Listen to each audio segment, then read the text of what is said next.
Hello, we're really glad that you found us. We are a church family made up of all sorts of people. From different backgrounds, if you love Jesus. Our desire is for people to know Jesus. To know that they are loved by him.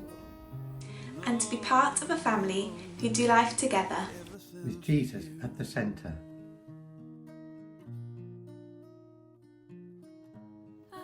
We meet up every Sunday to worship. And to be family together. All seeking to demonstrate Jesus' love to others through being rooted in Christ and growing in love.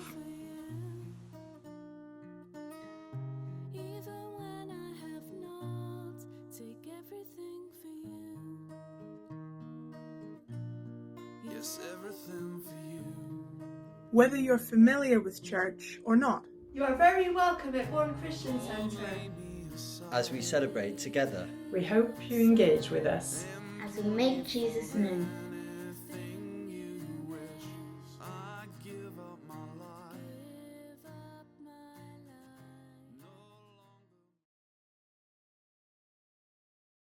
And we kind of came up with this series with the idea that you sort of look backwards at the Old Testament and it's very easy to see it through kind of rose-tinted spectacles and think these characters are amazing, they're godly, surely they had no issues. And actually, when you get past the sort of black and white text in the page, you realize that they too had these characteristics and struggles that we have today. Just the same, you know? To give you an example, we're not talking about David today, but David is described as a man after God's own heart, and yet he committed adultery. So how do those two things coexist at the same time? We've called it flawed, but flourishing. The idea that we're pursuing God, right? You're committing yourself to following the Lord and pouring your life out for him, but at the same time, we're not the finished article. The stuff that you've got, that I've got, that we're working through, and that God is working on us and in us by his Holy Spirit. So we've got a long list that's kind of evolving, actually, because we keep thinking of new characters to add in. So at the moment, this series is going to run right through till February. It might even go till Easter. We'll see how we get on. But we've had some fun trying to think of characters and trying to think about what their flaws are. So some of them are obvious, right? So David is not, you're not going to get an A-level in history by working that one out. But some of them are a little bit more subtle, and some of them we haven't actually quite figured out yet. So Jill and I have been talking about one of the characters in the Bible, and we haven't got there yet, Jill, have we? We've sort of bounced a few things off each other, but we're still not there, are we? So I'll put the challenge out to you. If you can think of a flaw in Daniel's character, come and let me know. So don't shout out now. I'm going to test you about something else in a minute. We'll get you to respond on that one. But look, think about Daniel. Try and think about what his flaws might be. If you think of some, you might just end up preaching. So don't rush it once, all right? But genuine, if you have got an idea, come and see me afterwards. But we're going to talk about Samuel today, and I just want to sort of ask you, what do you think I might be saying about Samuel's flaws? Have a little think for a second and see if you can remember or think of something that's relevant. Any ideas? Doesn't matter if you can't think of anything. Jackie. He judged appearances. Do you remember that story? When he's got to make a choice about king number 2, and he sort of looks at the characters and goes, cool, they look nice, they're big and strong. They look like a leader, right? We have these perceptions of what leaders look like, don't we? And Samuel goes, oh yeah, that'll be the one. And no, it isn't. We're going to read the story in a minute. Yeah, that is the one. But there's also perhaps one or two along the way as well. So we're going to look at these and also pit it in the context of some of his flourishing attributes as well. Because actually the bits he's good at help compensate the stuff that he gets wrong. So before we start, before we read the chapter, I'm just going to say something about, and I suppose this is like the humble bit in getting it out there first of all. As I was prepping for this, I kind of felt a little bit nervy. we're talking about somebody we've never met. And we do that all the time with Bible characters, but I guess because we're purposefully looking at these characters and we're looking at it under this title of Flawed yet Flourishing, I just thought to myself, do you know what? What if we get this wrong? Samuel's not here to defend himself. He can't put the record straight. And if we're barking up the wrong tree, then, that doesn't feel great, does it? But look, what we've come up with this morning, we're just going to humbly present, and we just trust God to own it. And if we're slightly off beam, we just trust God to make it okay. So I'll just put that caveat out there, and indeed for the whole series, really. So look, let's read this little story that Jackie's referred to. And it's in 1 Samuel 16. Okay, so we're just going to read the first 13 verses.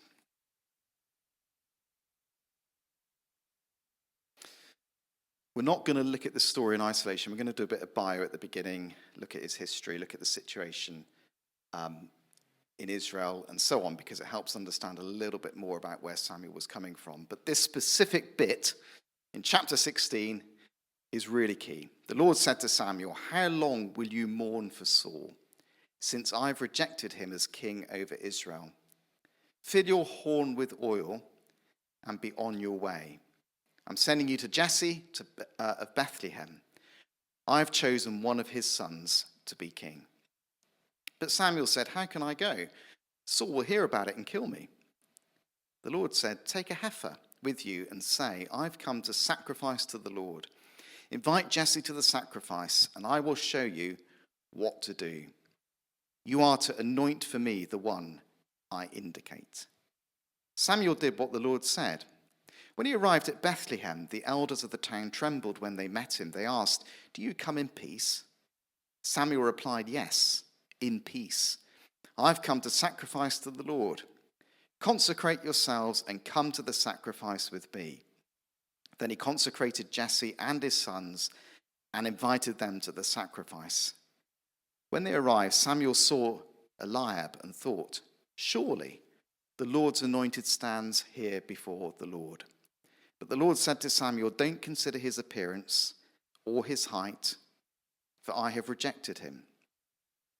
The Lord does not look at the things man looks at. Man looks at the outward appearance, but the Lord looks at the heart." Then Jesse called Abinadab and made him pass in front of Samuel. But Samuel said, "The Lord has not chosen this one either." Jesse then made Shammah pass by. But Samuel said, "Nor has the Lord chosen this one." Jesse made 7 of his sons pass before Samuel. But Samuel said to him, "The Lord has not chosen these." So he asked Jesse, "Are these all the sons you have?" "There's still the youngest," Jesse answered, "but he's tending the sheep." Samuel said, "Send for him. We will not sit down until he arrives." So he went, or rather sent, and had him brought in. He was ruddy and with a fine appearance and handsome features. Then the Lord said, "Rise and anoint him. He's the one." So Samuel took the horn of oil and anointed him in the presence of his brothers. And from that day on, the Spirit of the Lord came upon David in power. Samuel then went to Ramah. Okay. So did you spot the verse, or perhaps recognize the verse that's really well known?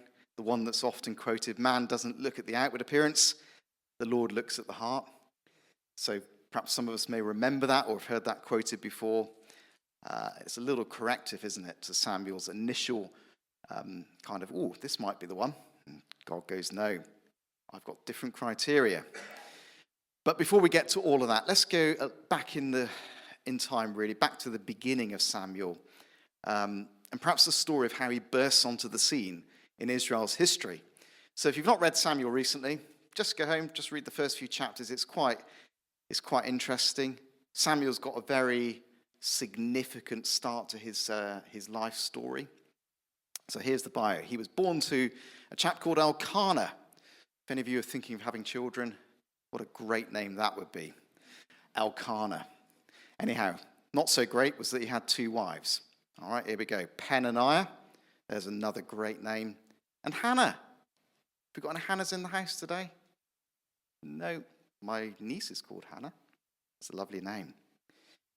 Now, Elkanah had favourites, okay? He loved Hannah more than the other one. What was the name? Peninnah? That's the one. See, it didn't quite stick in the memory, did it? There we go. Anyhow, Hannah he loved more, but the problem was Hannah didn't have any children. She was barren. And this was a massive issue because Peninnah used to take the mick out of her, and Hannah was just consumed in life by this whole situation. She just couldn't have children. She was gutted.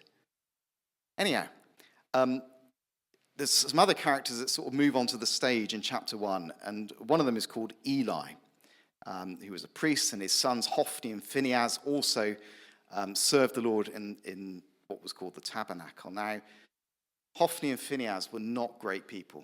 They were basically people who abused their position of power. They were deceitful, they took advantage, and really what we get is a picture that the religious establishment of that day, as exampled by Eli, Hophni, and Phinehas, were just an absolute car crash. They were morally bankrupt, right? And the very thing they were supposed to do, which was to be a mediator between God and men, they had absolutely destroyed that privilege by their behaviors. So, anyhow, there's an interaction. We haven't got time to go into the whole story. Like I say, go home and read it. But there was an interaction where Hannah's there, and basically, in conversation with Eli, she makes a promise that if she gets a child, she's going to dedicate him to the Lord. Imagine being born and growing up knowing that. Because that's what happened to Samuel. And I'm sure his mum and everybody around would have told him. He obviously spent time with Eli. We'll come to that in a second. But he would have known and been reminded, do you know what your mother did before you were born? She gave you up to God. It's a big expectation on your life, isn't it? How do you live up to that? How do you take what your mum's committed you to and try and come to a place in life where you feel like I've done this justice? A lot of expectation. You with me? There's a key point to remember.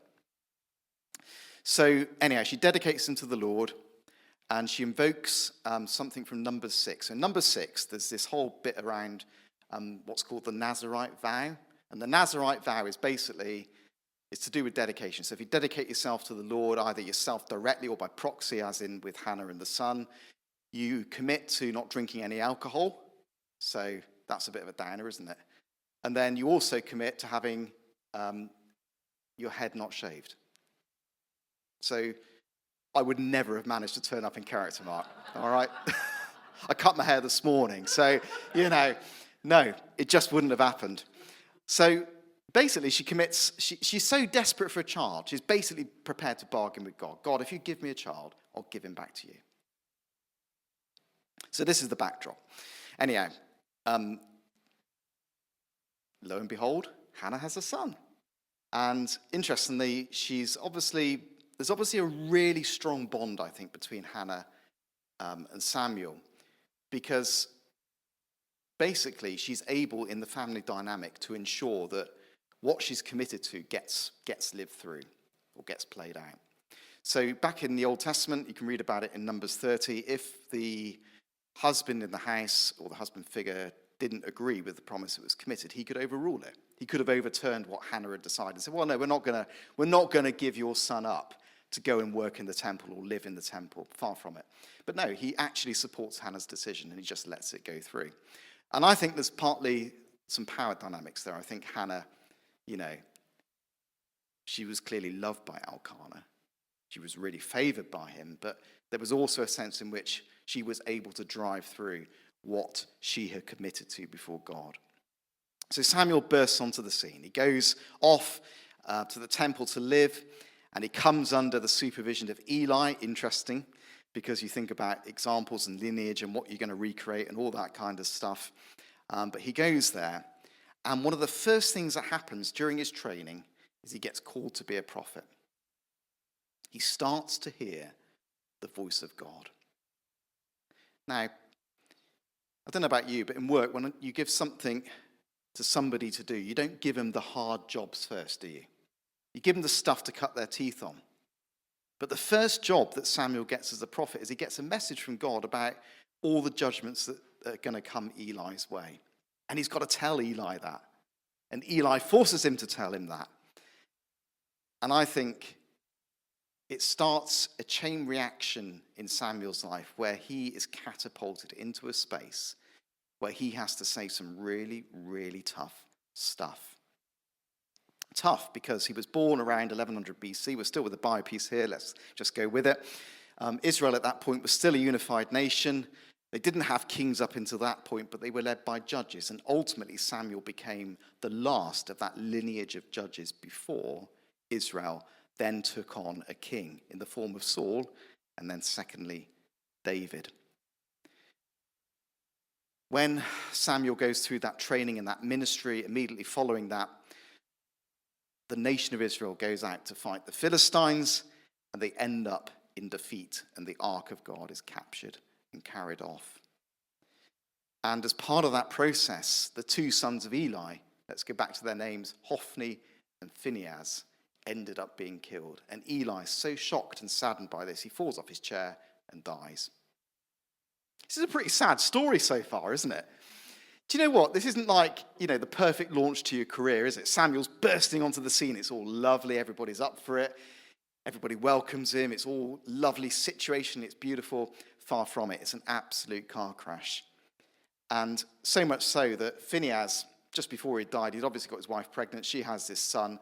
And she calls him, and here's another name. If you're looking for a name, Ichabod. Say it with me. Come on. 3, 2, 1. Ichabod. Does anybody know what Ichabod means? Excellent. Spot on. Exactly that. We've got a Bible student here in the house.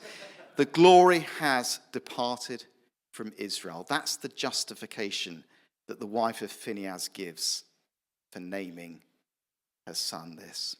You can just feel the emotion, can't you? The emotion of it all. I've got a son, I'm just going to call him for what it is. The glory's departed from Israel. And Samuel's got to own this. He's got to step into this role of being judge and a prophet. Tough gig, eh? Who do you think wrote Samuel? Ooh, that's got you. Traditionally, also traditional wisdom accepts that it probably is Samuel, but helped out by Nathan and maybe one or two others. So let's just roll with it, and let's just say Samuel wrote Samuel. It must have had some blanks filled in somewhere because it records Samuel's death, so it can't be quite fully autobiographical, but there we go. Anyhow, let's imagine he's contributed to a greater part of the book. What do you feel when you sort of talk about the Word of God being inspired? When I was a child growing up, I had this sort of imagination that, if you were a writer, whether you were Isaiah or Ezekiel, you're sort of there and suddenly you're in the zone of, I'm writing the Bible now. Gosh, did I just write? And there's almost like a supernatural kind of unrealistic expectation around that. I actually think it's just, look, we call it God inspired, right? We absolutely believe that God allowed and engineered and orchestrated and nudged and supported and every other phrase you can find to give us the words that we've got today. But it was couched in the reality of the experiences of these individuals. Samuel's writing a story, and he wants to get the narrative out there. I came into this position, and it was a right mess. Ichabod, the glory is departed, and now I've got to lead this bonkers nation. Do you see what's going on? I reckon he's trying to put it out there. So as he walks his way through all these difficult scenarios, he's trying to give us an understanding of exactly the hand that he was dealt with. So anyhow, what did he do? Well, like I said, he was the last prophet and judge prior to the election and endorsement of a king. He was a traveling judge, so he would go around Israel, taking seats in different cities, exercising judgment in different situations, and providing guidance and leadership for the nation of Israel. And every year he would go around these three places. It was like a little circuit: Bethel, Gilgal, Mizpah, and then he'd come back to Ramah. There was no kind of Microsoft Teams in those days. There was no sustainability and green agendas. He was out there on the road doing his judging thing. And every year he would do that little circuit and come back to Ramah. But I want to talk to you about the areas in which he flourished before we come to the flaws. First up, he listens to God. It's a real lesson there. Whatever the chaos is that you've been put into, however much you want to get that narrative straight and say, look at the hand I've been dealt with in life. You've still got a choice to listen to God and to seek what the Lord is saying to you. It's so impactful that Samuel listens because he comes in at a point where heaven's really silent. In chapter 3, verse 1, it says, "In those days the word of the Lord was rare, and there weren't many visions." Heaven was silent, but God spoke directly to Samuel. So much so that actually Samuel's held up in the Psalms as being somebody who's aligned with Moses. Now, if you think about Moses, Moses was somebody that was described as somebody who God talked to like a friend. Samuel's right there next to that name. Moses and Aaron were among his priests, Psalm 99, verse 6. Samuel was among those who called on his name. They called on the Lord, and he answered them. So Samuel was somebody who listened to God, and this is one of those antidotes or compensating factors for some of the flaws that we will see in just a moment. What other ways did he flourish? He spoke boldly. He said a lot of big, tough things in situations where, his life probably felt like it was on the line. I mean, he had no idea how Eli was going to respond when he gave him this disastrous message from the Lord in chapter 3, a message of judgment. Later, he speaks to Saul, I think it's in chapter 15, with the story of Agag. I've got it open here in front of me. And he gives, again, a really, really strong message to Saul and ends up clearing up the mess that Saul creates. It's a really gory story. Samuel actually ends up killing Agag. The message he gives Saul in chapter 15 is this: "I will not go back with you. You have rejected the word of the Lord, and the Lord has rejected you as king over Israel." Tough language, isn't it? Right, let's come to his flaws. I don't think he was very good at succession planning. Who knows that phrase at work, succession planning? Yeah, Simon's got his hand straight up. Simon's moved into an operational role, and it's all about business continuity, succession planning, budgets, all the stuff that nobody else wants to deal with. But there we go. Succession planning is the idea that you're thinking ahead, and who's going to do the role that this person's doing when they retire or when they leave after the 5-year cycle or whatever. I don't think he was very good at it. We read that basically Samuel tries, and this goes back to chapter 8. So if you want to have a specific look at where this happens in the Bible, just get chapter 8 open. And we read the scenario. Samuel basically gets old. I immediately read into that he's left it too late. Easy to do. Interestingly, one of the things we're starting to talk about as a church is who's going to lead this church in the next 5 or 10 years. Because people like Mark and I and others are not convinced we should be doing what we're doing today in quite the same capacity in 5 or 10 years' time. We want to see fresh people coming through, fresh people who God has put in positions to lead and support and nurture the people of God. We've been in churches where people are still leading churches at 85 and 90 years old. And again, I just feel that sense that Samuel grew old. It's almost like, hang on, that's front and center of the narrative here. It probably shouldn't be that way. Anyhow, he's in a panic. Who's he going to put in place as the next set of judges? And who does he put in place? He puts in place his sons. It's not a bad idea, is it? These are probably characters who've grown up in a godly environment. What's wrong with that? The problem is, the sons are an absolute car crash too, just like Phinehas and Hophni were, and they end up being corrupt. They're no good. And it's interesting because I think we read also an effect of Samuel's ministry at this point, because the nation of Israel push back at this, and they look at the state of the two sons and go, no, we don't want them to be leaders over us. So there must be some measure of godly incremental increase to get to the point where Ichabod the glorious departed, and now they're quite angry about the behavior of these two sons. But Samuel had pressed ahead. He appoints the two of them as judges. They turn after dishonest gain, and then all the elders of Israel gather. They come to Samuel at Ramah and say, you're old. Goes straight up, isn't it? You're old, and your sons don't walk in your ways. Now appoint a king to lead us, such as all the other nations have. I don't read anywhere in those opening verses of chapter 8 God's voice or God's leading. All I read is a problem and a fix, and then it becomes a problem again. The problem is he's old. The fix is the two sons. They're a disaster.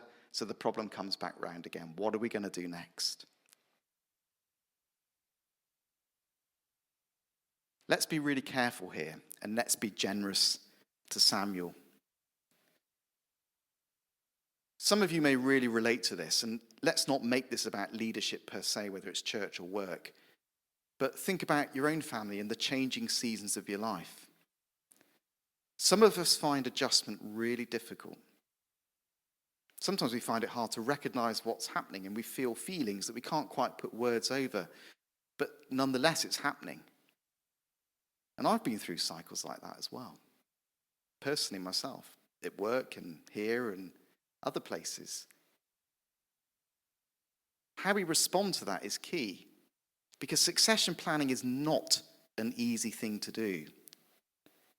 And because in a way for Samuel, so much rested on him in terms of his role and his remit and what he was doing. He was well known. He was traveling around all Israel. He was exercising judgments. He's saying bold things for God. He's personally invested in that. And to step away from that is really difficult. Sometimes leaders really struggle to let things go. I want to put this to you. He overcame, ultimately, by listening to God and not clinging on to power. So this flaw is remedied by his ability to listen to the Lord. Because look what happens in verse 6 of chapter 8. He's grumpy. Samuel, this bearded judge, is grumpy. When they said, give us a king to lead us, this displeased Samuel. But what does he do? He prays to the Lord. He comes back to what he remembers is the thing that's going to help him hear, the voice of God. And he prays to the Lord, and the Lord says to him, listen to all that the people are saying to you. It's not you that they have rejected, but they have rejected me as their king. God is able to say something so releasing and impactful to some of those worst fears that are holding on to Samuel, those things to do with letting go of leadership, the personal identity that I have through it and all the rest of it. God is able to cut through that and release Samuel to do what he needs to do. I don't think Samuel's quite done yet, because Samuel then goes back to the people with a word from the Lord, which, again, come back to that point around how does inspiration work? And anyhow, let's just roll with it. It's called a word from the Lord, but I'm sure Samuel delivered this pitch to the people with his own personal passion invested in it. In other words, you get yourself a king, it's going to be an absolute disaster for you personally, collectively, corporately, and all the rest of it. So he makes the pitch, but the people refuse to listen. And the Lord just draws alongside again. And, Samuel comes and he just basically tells the Lord everything the people have said. And the Lord says, listen to them and give them a king. The final nudge over the line to do the right thing. So, flaw number 1, succession planning. Flaw number 2, adjusting to a new role or power position. So back to chapter 16 in this story of Saul. I've already read this bit to you about what the Lord says to Samuel. How long will you mourn for Saul since I've rejected him as king over Israel? Fill your horn with oil and be on your way. I'm sending you to Jesse of Bethlehem. I've chosen one of the sons to be king. But Samuel said, how can I go? If Saul hears about it, he will kill me. He's no longer Samuel, the judge of Israel. He's more, in this case now, Samuel the prophet, with Saul, this out-of-control king who refuses to listen to instructions. I'm skipping over loads of the detail of the story because we just simply haven't got time, but read the detail in chapter 15. Saul does not listen and follow instructions. And now God is telling Samuel to go to find this Jesse of Bethlehem and anoint somebody else king. What? The natural reaction is going to be, Saul's going to kill me. He's going to flay me alive. But how does he overcome? He overcomes again by listening to God and obeying instruction. And he does exactly what he's told to do. And he goes off to Bethlehem and he finds Jesse. And ultimately, as we've read, he identifies David as the next king to succeed Saul. And the third flaw, and the final flaw. So he might not be very good at succession planning. He might have some trouble adjusting to a new role and the fear that comes with that. But he also has a problem with his selection criteria. Jackie, you nailed it. We've read the verse, the well-known verse. He went with appearances. And so much of humanity is wired that way, isn't it? We're all about the appearance. We're all about Facebook. We're all about the clothing, the brand, the name, the fill in the blanks. It's just we are visual people, right? What we see is what we assess straight up.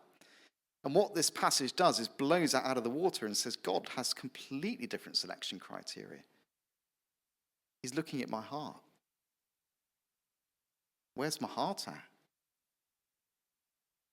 And as we know, the language over David describing him later on was that he was a man after God's own heart. That's what was in David's heart. So this is something that Samuel's got to adjust to. And it's fascinating, isn't it? Because you think Samuel's really well experienced. He's judged probably hundreds and hundreds of difficult situations, people situations. Some of you work in HR, Steph, and maybe others, People, it's difficult, isn't it? Really, really difficult. And you're balancing risk and what's the right thing to do. Samuel was well experienced in this. And yet still, even despite all of that, in chapter 16, he goes with appearances. Funny, isn't it? Anyhow, he overcomes this, again, by the golden thread. He chooses to listen to God, and he allows God to lead his decisions. I've just come back to Lois, your testimony last week. I really thought about that a number of times since. For me, you just told that story of how you could narrate exactly what God had done in your life and how you made decisions.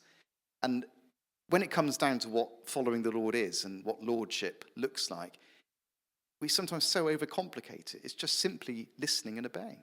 And then drawing the dots and finding that wonderful picture emerge of how God has led you. And that's all that's going on here. Samuel makes a wrong turn. He's going with appearances. But he recognizes his mistake. And he goes back to the place where he knows he can get it right. And that's through listening to the Lord and allowing the Lord to lead his decision making. So as we come into land and wrap up, look, this is a word for us as individuals potentially. You might be going through some life-changing situations in your family, in your work, wherever. There's some real lessons here about how you navigate that change. Come back to that golden thread. Listen to the Lord. It may be that we need to reflect on the things that we think are priorities. So much of church, not necessarily even consciously, and I don't necessarily mean this church, I mean church more generally in the construct itself. We try and move towards ever shinier positions where we present face and present success rather than actually the reality of who we are. And this is the charm of this series. Samuel, man of God, surely, yes, but full of flaws. Full of flaws that were helped along the way because he was able to come back to some of the things that really enabled him to push through and cling on to the Lord, namely listening to God and speaking boldly for him.